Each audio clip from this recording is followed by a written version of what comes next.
வணக்கம் வணக்கம் வணக்கம். நான் தான் உங்க அட்லாண்டா கணேஷ். அன்பும் பண்பும் அறிவும் நிறைந்த உயிருக்கு உயிரான நேயர்களே, ரசிகர்களே, வந்துவிட்டேன் ஒரு புது கதையை சொல்வதற்காக. ரொம்ப ரொம்ப ரொம்ப வித்தியாசமான கதை இது. அதாவது கொலைகாரன் போட்ட வழக்கு தான் டைட்டில். எப்படி அது கொலகாரம் வழக்கு போட முடியும்னு யோசிச்சிங்கன்னா அங்கதான் இருக்குது இந்த கதையுடைய சஸ்பென்ஸ். அதாவது நம்ம கதாநாயகன் பெயர் கருணாகரன். ஒரு நல்ல ஃபேமிலியில் படிச்சுக்கிடுச்சு, முன்னுக்கு வரணும்னு ஆசைப்பட்ட அப்பா அம்மாவுக்கு பிறந்த பையன். அவனுக்கு ஒரு அக்கா. இந்த பையனுக்கு ஒரு 21 வயசு 22 வயசு இருக்கிற போது விபரீத ஆசைகள் சிலது வந்து சில தவறான கெட்ட பழக்கங்களும் வர பணத்தேவை ரொம்ப அதிகமாக இருந்துச்சு. அவங்க அப்பாவுக்கு ஒரு பூர்வீக சொத்து, ஒரு வீடு, நல்ல விலை போகக்கூடிய வீடு அது. ஏன்னா அந்த காலத்தில் அவங்க அப்பா ரொம்ப சீப்பாக கட்டியிருந்த வீடு. இப்போ விலைவாசியெல்லாம் ஏறினதுனால நிலத்துடைய விலை தங்கத்தை விலையை போல பறக்குது, ஓகோன்னு ஏறுறதுனால ஒரு 2.5-3 கிரவுண்டு அது. அந்த ஏரியா கிட்டத்தட்ட 1.5-2 கோடி ரூபா வேலையாகி போச்சு. அதனால் நம்ம கருணாகரனுக்கு மகிழ்ச்சி, எப்படி இருந்தாலும் நமக்கு ஒரு 3 கோடி சொத்து இருக்கு அப்படின்னு. அதாவது அவனுடைய மனசில் அக்காவுக்கு 10 பைசா கொடுக்காம குழைச்சி போட்டுருணுன்னு ரொம்ப ஆசை இருந்தாலும் அதை எப்படி செய்யறதுங்கிறதுக்கு மனசில் சில திட்டங்கள்லாம் யோசித்து வச்சிருந்தான். அவங்க அம்மா ஒரு நார்மல் லேடி அண்டு நல்லவங்க. பையன் எப்படியாவது உருப்பிட்டு நல்லபடியாக வரணும்னு, டேய் கெட்ட சவாசெல்லாம் வச்சுக்காதரா, நல்லபடியாக படித்து கிடிச்சு முடிச்சு வாழ்க்கையில் முன்னுக்கு ஒரு வழியை பாரு அப்படின்னு சொல்ல, வரேன் சும்மா உயிரெடுக்காத, நீ என்ன உன் வாழ்க்கையில் கீழ்ச்சிட்ட, உன் புருஷன் என்ன கழட்டிட்டாரு, ஏதோ ஒரு ஆஃபீஸில் கிளர்க்காகவே இருக்காரு, 20 வயசுலேருந்து இப்போ வயசு 55-56 போகுது, இன்னும் 2-3 வருஷத்தில் ரிட்டையர் ஆகிடுவார், அப்படி இப்படின்னு சொல்லி வீட்டில் இருக்கிற யாருக்கிட்டையும் மரியாதை கிடையாது. நல்ல காலம் அக்காவுக்கு நல்ல புருஷன் கிடச்சி கல்யாணம் பண்ணி சென்னையிலேருந்து தள்ளி திருச்சியில் செட்டில் ஆயிட்டாங்க. அவங்க ஓரளவுக்கு நல்லபடியாக அக்காவோட வாழ்க்கை போய்கிட்டு இருக்குது. ஒரு தடவை அக்கா ஒரு 10 நாள் தன்னுடைய அம்மா வீட்டுக்கு வந்து சந்தோஷமாக இருக்கணும்னு வந்தபோது வீட்டில் இந்த பையனுடைய அட்டகாசம் தாங்க முடியாமல் அவனுடைய தப்பான செலவுகளுக்கு பணம் வேணும்னு அம்மாவை போட்டு நெருக்க, அவனுடைய அக்கா, டே இதெல்லாம் தப்புடா, ஏண்டா நல்ல தடிமாடு மாதிரி வளர்ந்துருக்க, வெளியே போய் வேலைகளை செஞ்சு பணத்தை சம்பாதிக்கிற வழியை பாரு, அம்மா கிட்ட வந்து அப்பப்போ பணத்தை கொடுன்னு உயிரெடுத்தா எங்கே போவாங்க அம்மா, ஏதோ நம்ம லீவ் பண்ணுறதுக்கு ஒரு வீடு இருக்குது, வர வருமானத்தில் காலட்சேபம் பண்ணிக்கிட்டு இருக்காங்க, அவங்கள போய் இந்த மாதிரிலாம் தொந்தரவு பண்ணுறது மகா தப்பு, எனக்கு வர கோபத்துக்கு ஒன்று அப்புறம் அப்பா அம்மாட்ட சொல்லி விட்டு வெளில அனுப்பி சொல்கிறேன்னு இந்த பையனுக்கு ரொம்ப கோபம் வந்துருச்சு. என்ன தெரியும், ஒண்டை வந்த பிடாரி ஊர் விரட்டுற மாதிரி என்ன நீ இந்த வீட்டு விட்டு அனுப்பிச்சிருவியா அப்படின்னு சொல்லிட்டு வீட்டில் இருந்த ஒரு பெரிய உலக்கையை எடுத்து பட்டாருன்னு அவளை போட்டு ஒரு அடி அடிச்சிட்டான். அவ்வளோதான், பொட்டில் பட்டுன்னு அந்த பொம்பளை கீழே விழுந்து அக்காக்காரி இறந்து விட்டாள். அவ்வளோதான். பையனுக்கு நிஜமாலே கோபத்தில் பண்ணது இவ்வளோ பெரிய விளைவு வரும்னு நினைக்கல. ஐயோ அக்கா அப்படின்னு ஓடுறான். But it was too late. அக்கா போயிட்டா. அவ்வளவுதான். அம்மாக்காரி வந்து, அடா பாவி, கொலகாரம் ஆயிட்டியடா, அக்காவையே கொன்னுட்டியடா, ஐயோன்னு கத்துற போது இவனுக்கு நிச்சயமா போலீஸில் பிடிச்சிட்டு போயிடுவாங்க, நம்ம கழிதுங்க வண்டி இருக்கும், அம்மாக்காரியே சொல்லி கொடுத்துருவா போல் இருக்குன்னு சொல்லிட்டு என்ன பண்ணுறதுன்னு தெரியாமல் ஒரு 2 நிமிஷம் யோசிச்சு பார்க்குறான். அம்மா குய்யோ முறையான்னு கத்திக்கிட்டு இதெல்லாம் பண்ணுற போது, ஏன்னா அவளுக்கு ஷாக் மேலே ஷாக்கு. இப்படி பெத்த பையனே இந்த மாதிரி பண்ணுவான்னு எதிர்பார்க்கல. பார்த்தான், அம்மாவையும் போட்டு தள்ளிட வேண்டியதான்ட்டு அம்மாவையும் போட்டு தள்ளிட்டு டக்குன்னு ஒன்றுமே நடக்காத மாதிரி வீட்டை சாத்திக்கிட்டு வெளியே போயிட்டான். அவனுடைய மோட்டார் சைக்கிள் எடுத்துக்கிட்டு எங்கேயோ தள்ளி போயிட்டு ஒரு 3-4 ஹவர்ஸ் கழிச்சு வந்து திடீர்னு பார்த்து ஐயோன்னு கத்தி, வீட்டில் யாரோ வந்து ஏதோ பண்ணிட்டாங்க, எங்கள் அம்மாவும் அக்காவும் இறந்து கிடக்காங்கன்னு ஒரு ட்ராமா போட போலீஸ் வந்து பார்த்து என்ன ஏதெல்லாம் பார்க்குற போது இந்த பையன் கொஞ்சம் விவரம் தெரிஞ்ச பையன், எப்படி போலீஸ்கிட்ட மாட்டிக்காம இருக்கணுங்கிறதுக்காக இவனுடைய கை ரேகையெல்லாம் அந்த உலக்கையில இல்லாம பார்த்துக்கிட்டு எல்லாத்தையும் க்ளீன் பண்ணி பண்ணி வச்சுக்கிச்சு ஒரு மாதிரி. ஏன்னா பிகாஸ் ஒரு நிமிஷத்துல நடந்த விஷயம் இது. அக்காவை ஒரு கோபத்துல அடிச்சா செத்து போயிட்டா. அதுக்கப்புறம் ஒரு 2 நிமிஷம் கழிச்சு அவங்க அம்மா காட்டி கொடுத்துருவாங்க பயத்துல அம்மாவை போட்டான். ஸோ இப்போ யாரோ வந்து பண்ணிட்டாங்கங்கிற மாதிரி கதையை கட்ட எல்லாரும் மண்டையை போட்டு உடச்சிக்கிறாங்க. ஏன்னா இவனை பத்தி எந்த தப்பான எதுவும் கிடையாது. அவங்க அப்பா ஒரு பயந்தாங்குழி அப்பா, பாவம். அவரு அப்பாவி மனுஷன்.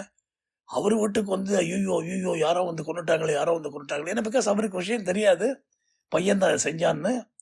அண்ட் என்ன பண்றது எது பண்றது தெரியலையே, என் குடும்பத்துக்கு இப்படி ஆயிப்போச்சே, என்னுடைய செல்ல மனைவி போயிட்டா, மூத்த பொண்ணு போயிட்டான்னு மூத்த பொண்ணுடைய புருஷன் ஓடி வந்து அவன் கதற, என்ன இப்படி ஆயிப்போச்சு, 4 வயசு குழந்தை வேற ஒண்ணு இருக்கு, அதை விட்டுட்டு வந்தா ஒரு வாரம் அப்பா அம்மா வீட்டுல போய் இருந்துட்டு வரேன்னு அப்படி இப்படின்னு சொல்லி அவன் வந்து கதற. இது பொண்ண போலீஸ்கிட்ட சொல்லி எப்படியாவது உடனே யார் இந்த கொலையை பண்ணாங்களோ அவனை கண்டுபிடிச்சு நிச்சயமா அவனுக்கு தண்டனை கொடுக்கணும்.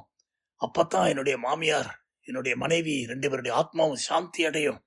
அது இதுன்னு சொல்லி அவன் பெருசா கலாட்டா பண்ண, இவன் கருணாகரன் ஆடுதுன்னு கள்ளம் மாதிரி முழிச்சுக்கிட்டு இந்த மாதிரி ஆயிப்போச்சு இந்த மாதிரி ஆயிப்போச்சு, அக்கா போயிட்டாலே, அக்கா ரொம்ப அருமையான அக்கா வச்சே அப்படி இப்படின்னு சொல்லி சொல்ல, அவனுடைய அம்மாவும் போயிட்டா அக்காவும் போயிட்டான்ட்டு இவன் பெரிய டிராமா போடுறான்.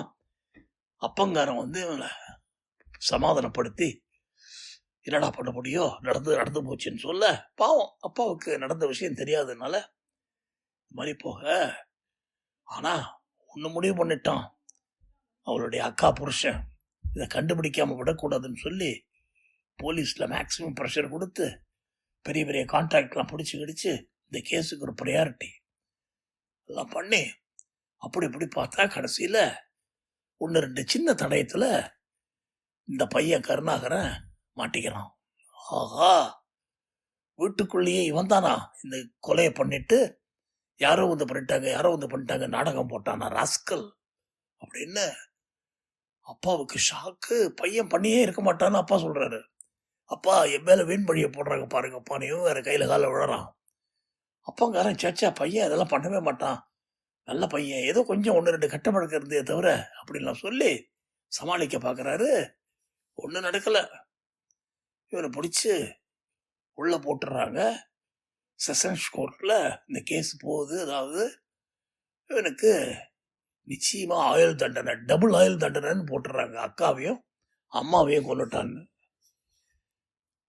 இப்போ ஐயோ ஐயோன்னு பதறி போய் அப்பா கிட்ட, அப்பா என்னப்பா இது, எனக்கு வர கோபத்துல உன்னையும் கொண்டுட்டு நானும் செத்துவேனே, ஏன்டா என்ன கொள்ற அப்படின்னு. நீதானே என்னை பெத்த, அதுக்குள்ள தண்டனை உன்னை கொண்டுட போறேன், இல்லைன்னு சொன்னா எப்படியாவது என்னை காப்பாத்துற வழியப்பாருன்னு சொல்லி, இல்லை என்ன பண்றது ஏது பண்ணுறதுன்னு பாக்குற போது இது அப்பீல் பண்ணு ஹைகோர்ட்லங்கிறான். சரி, நான் அப்புறம் பாவம் புள்ள பாசத்துல அப்பீல் பண்றான் ஹைகோர்ட்ல.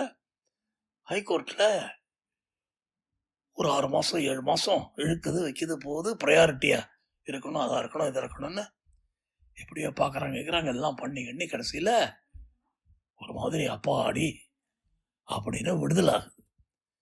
இவன் குத்தவாளி இல்ல, போலீஸ் இதை சரியா நிரூபிக்கல, அதனால இவனுக்கு நிரபராதின்னு விடுதலை தரோன்னு சொல்லிட்டு ஜட்ஜு சொல்ல, அப்பாடி அப்படின்னு பெருமூச்சு, பெரிய பெருமூச்சு. கருணாகரனுக்கு அவங்க அப்பனுக்கும் சந்தோஷம். பட் இந்த பார்கென்ல எக்கச்சக்க பணம் வக்கீல் கறந்து வாங்கிட்டாரு. அதை சொல்லி இதை சொல்லி அதை சொல்லி இப்படி சொல்லி அதை சொல்லி இந்த மாதிரி இதுக்கு இந்த செலவு, அதுக்கு அந்த செலவு, இதுக்கு அந்த செலவுன்னு சரின்னு சொல்லிட்டு இந்த கேஸ் முடிஞ்சது. நம்ம ஃப்ரீ பேர்ட் ஆயிட்டோம். இதுவே அப்பா வச்சிருக்கிற சொத்தை எப்படியாவது வித்துக்கிட்டு ஏதாவது பண்ணி நம்ம அப்படின்லாம் பார்த்து யோசிக்கிறான் நம்ம கருணாகரன். ஏன்னா அப்பா பாவம் வயசான காலம் அண்டு பயந்தவர், என்ன பண்ணுறதுன்னு தெரியல. ஆனால் அக்கா புருஷன் விட மாட்டேங்கிறான். இதில் ஏதோ தப்பு இருக்கு, கையுங்களவும் அவனை பிடிச்சிருக்காங்க, இவ்வளவு சாலிடா இது இருக்கு, ப்ரூஃப் இருக்கு, அப்படியும் இவனை நிரபராதின்னு விடுதலை பண்ணது பெரிய தப்பு ஏதோ வித்தியாசமா நடந்திருக்குதுன்னு சொல்லி இதுக்கு போயிடறான், சுப்ரீம் கோர்ட்டுக்கு. ஹைகோர்ட்டில் கொடுத்த வெர்டிக்ட் சரியில்லை அப்படின்னு சுப்ரீம் கோர்ட்டுக்கு போயிட்டு இந்த கேஸை எடுக்கணுங்கிற போது 1 வருஷம் 1.5 வருஷம் ஆகுது. கருணாகர் ஜெயிலில் அவஸ்தைப்பட்டு கிடக்காம மறுபடி அவனுக்கு அப்படியே அக்காவை போட்டு தள்ளதுக்கு பதிலாக அக்கா புருஷனை போட்டு தள்ளியிருந்தா இன்னும் பெட்டராக இருக்கும் அப்படின்னு சொல்லி கட்டுங் கோபம். ஏன்னா பிகாஸ் விடுதலை வெளியே வந்தவனை திருப்பி பிடிச்சி மறுபடி அவன் மேலே கேஸை அப்பீல் பண்ணி உள்ள தள்ளியிருக்காங்க. என்ன பண்ணுறதுன்னு தெரியாமல் பேய்மொழி முழிச்சுக்கிட்டு இருக்கான். எப்படியாவது செலவு பண்ணி வெளியே வந்துடுறோம்லாம் பார்க்குறான், ட்ரை பண்ணுறான். கேஸு பயங்கரமாக நடக்குது.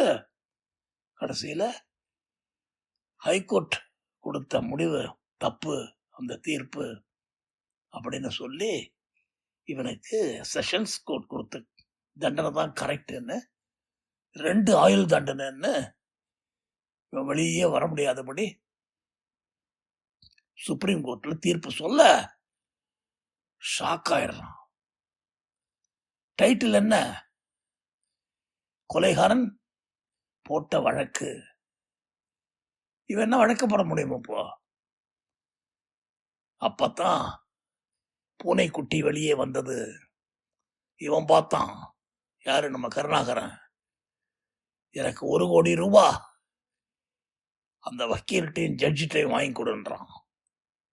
என்னது, 1 கோடி ரூபாய் உனக்கு வாங்கி கொடுக்கணுமான்னு சொல்லி அந்த கேஸ் என்ன ஏதுன்னு பார்த்தா, ஹைகோர்ட்ல விடுதலை ஆகிறதுக்கு இவனுடைய வீட்டை அப்பாட்ட சொல்லி விற்க சொல்லி 1 கோடி ரூபாய் லஞ்சம் கொடுத்துருக்கான் அந்த ஜட்ஜுக்கு அவனுடைய வக்கீல் மூலமா. அதாவது அந்த தீர்ப்பை வாங்கறதுக்கு இவன் கொடுத்த விலை 1 கோடி ரூபாய். அந்த ஜட்ஜு வாங்கியிருக்காரு. இவன் நிரபராதின்னு தீர்ப்பு கொடுக்க அவர் செஞ்சுட்டு அவர் பாட்டுக்கு பணத்தை வாங்கிட்டாரு. இப்போ அதுக்கப்புறம் இந்த மாதிரி அப்பீல் ஆகும் அதாகும்னு யாரும் எதிர்பார்க்காத விஷயம். கருணாகரன் நினைச்சு கூட பார்க்கல. அவனுடைய அக்கா புருஷன் விடமாட்டேன்னு சொல்லி சுப்ரீம் கோர்ட்டுக்கு போயிட்டு இப்போ மறுபடியும் அது ப்ரூவ் ஆகி அவனை பிடிச்சி டபுள் ஆயுள் தண்டனை, வெளியே வர முடியாத அளவுக்கு உள்ள தள்ளிட்டாங்க. இதுதான் கொலைகாரன் போட்ட வழக்கு. இப்போ அந்த ஜட்ஜுக்கு கெட்ட பேரு, இந்த வக்கீலுக்கு கெட்ட பேரு. 1 கோடி ரூபாய் பணத்தை வாங்கின ஜட்ஜை இம்பீச் பண்ணி அவனை வெளியே தள்ளி இந்த மாதிரி பணத்தை வாங்கிக்கிட்ட தீர்ப்பு கொடுக்குற மகாபாவியவன் அப்படிங்கிற கெட்ட பேரோட அவன் வெளியே போனான். அதே நேரத்தில் இந்த வக்கீல் வாங்கி கொடுத்த அவன் தான் பணத்தை கொடுத்து அவர் கொடுப்பார்னு சொன்னான்னு சொல்லிட்டு அவனுக்கு கெட்ட பேரு, அவன் பேரில் ஒரு கேஸு. எல்லாத்தையும் செஞ்சு வெற்றி வீரனாக அக்கா புருஷன் அந்த வீடை திருப்பி வாங்கி அந்த பணத்தில் அவங்கள்ட்ட இருந்து திருப்பி கலெக்ட் பண்ணதில் இப்போ இந்த பையன் ஜெயிலுக்கு போயிட்டதுனால இவன் ஆசைப்பட்ட அந்த 2-3 கோடி ரூபா ப்ராப்பர்ட்டி அக்கா புருஷனுக்கு போய் சேர்ந்தது. கதை முற்றும். அடுத்த கதையில் சந்திப்போம். உங்கள் அட்லாண்டா கணேஷ்.